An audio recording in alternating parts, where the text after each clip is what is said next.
중도금 대출이라는 게 있다던데. 네, 당첨이 되면 당연히 계약금이 필요하게 되고요. 네. 입주자 모집 공고안에 이렇게 지금 계약금이 이렇게 있어요. 10%가. 10%를 그 아까 정당 계약하는 날 요 금액만큼은 꼭 있어야 됩니다.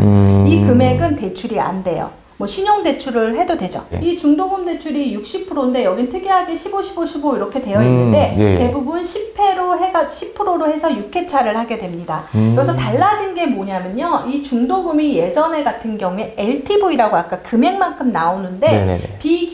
비규제는 60%가 다 나옵니다. 그러니까 다 나온다는 거 내가 여기서 대출로 내기 때문에 내 돈이 필요하지 않는다는 거죠. 그런데 여기서 대출을 내는데 아무나 내줄까? 근데 아무나 내줍니다, 사실은. 이게 무슨 말이냐면 네.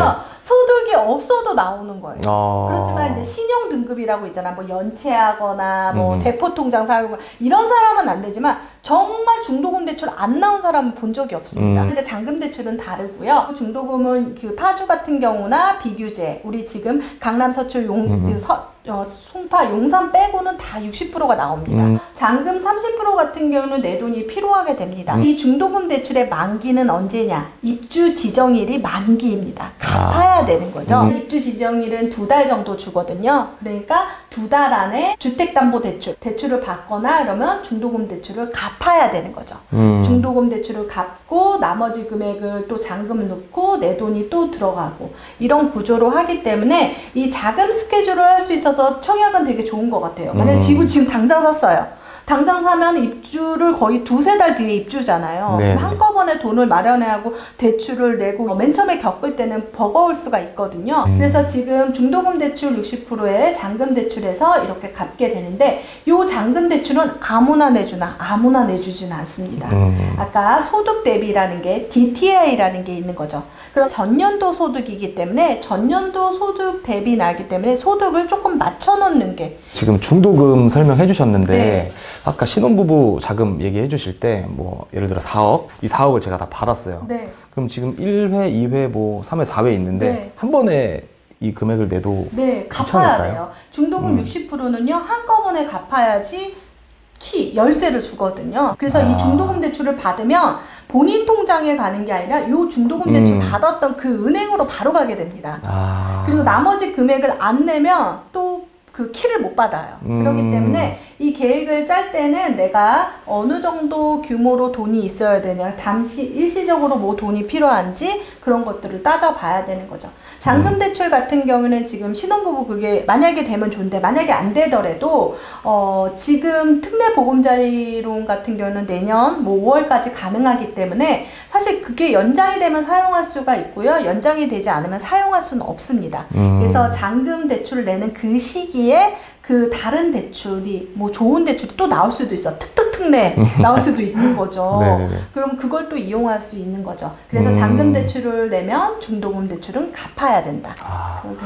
근데 이제 제가 예를 들어서 뭐 집이 5억이에요. 네네. 그러면 이제 4억을 받았어요. 네. 근데 제가 1억을 갖고 있어요. 네. 그래서 중도금이랑 잔금을 한 번에 내고 싶어요. 네. 뭐 요렇게도 가능하죠. 한 건가요? 그러니까 그 4억을 가지고 내 돈 합쳐서 중도금 대출, 그 중도금 대출 갚는 계좌번호가 따로 있고 잔금 30% 내는 계좌가 따로 있어요. 그래서 그걸 쪼개서 내는 거죠. 그런데 그 잔금 대출에서 내준 은행에서는 본인한테 안 줘요. 사고 날 수 있잖아요. 돈을 못 줄 수 있으니까. 네. 요 통장에다가 넣고 요 통장에 넣고 여기에 조금 만약에 뭐 모자라요. 1,000만 원. 그러면 본인 통장에 1,000만 원 넣고 그러면 완급됐다라고 완급 증명서를 띄워줍니다. 입주자센터에 가면 바로 키를 주는 거죠. 그래서 집주인으로서 역할을 하시면 됩니다. 그럼 지금 1회를 내야 되니 그럼 은행에서 계속 납입을 여러 번 해주는 거예요? 해주는 거죠. 그래서 네. 지금 7월 20날이잖아요. 그럼 6월 정도에 전화를 갑니다. 은행에 와서 자서하세요, 서명하세요, 그렇게 해요. 내가 이거를 대출을 내겠다고 서류를 작성을 하면 은행에서 알아서 회차별로 이렇게 그 은행에서 시공사할 때 돈이 가요. 그럼 문자가 옵니다. 10% 납입했습니다. 15% 납입했습니다. 6회차입니다. 회차별로 은행에서 내주기 때문에 그것을 또 꼼꼼히 챙기시고 그 다음에 이제 잔금을 걱정하시면 됩니다. 중도금 대출은 거의 걱정을 안 하셔도 됩니다. 근데 이제 잔금 대출이 문제죠. 그런데 이 중도금 대출이 이렇게 좋으니까 막 여러 개 하면 좋잖아요. 네. 여러 개 하면 좋잖아요. 네. 그런데 나라에서 이렇게 너무 좋으니까 세대당 2건까지만 가능합니다. 저는 지금 버팀목 전세자금 대출을 받았는데 기준이 무주택 네, 기준이었거든요. 맞아요. 그럼 제가 청약하는데 무슨 좀 규제가 있을까요? 청약하는데 규제가 없습니다.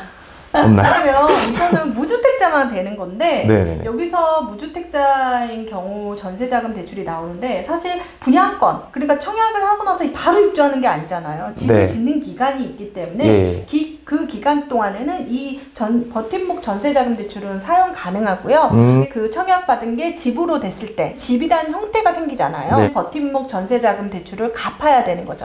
어차피 여기서 갚고 분양받은 아파트에 잔금 대출을 받아서 이사를 하면 될 것 같습니다. LTV랑 네, 주식이금에서 하는 대출에 대출 한도에 항상 이렇게 써 있어요. 근데 이게 어떻게 되나? 네, 이게 어떤 뜻인지가 궁금합니다. LTV는 집값에 여기서 보면은 80%까지 된다. 그러니까 5억이고요. 네. 80%래요. 네. 그러면 5억 8에 40. 네, 그러니까 4억까지 대출이 가능하다는 계산을 하는 거죠. 그래서 분양가가 중요한 거예요. 아까 운정자의 시그니처가 만약에 6억이라고 나오면 6, 8에 48. 4억 8천까지 가능한데 그런데 여기서 뭘 했어요? 최대 4억까지라고 했잖아요. 그래서 8천은 안 된다라고 보시면 돼요. 근데 아까 뭘 했어요? 8천은 믹스하면 된다라고 하시고요.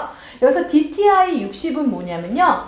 자신의 연봉 대비 연봉의 60%까지 원금과 이자를 갚을 수 있는 능력이 되는지. 네, 5천만 원이 연봉이에요. 네네. 그러면 60%면 3천만 원까지 원금과 이자를 갚을 수 있다라는 기준을 정한 거죠. 그래서 60%까지만 하겠다. DTI 계산기로 내가 연봉 대비 얼마나 할 수 있는지. 그래서 3천만 원까지는 자기 연봉에 이거는 네가 갚을 수 있지 않냐. 그 바운다리를 정해준 거거든요. 이거를 4억까지 한다면 5억 정도 내가 내 집 마련을 하고 그리고 그 다음에 내가 5천 정도 그 연봉자라면 이 4억 원의 대출 금리 이만큼에 대해서 할 수가 있는 거죠.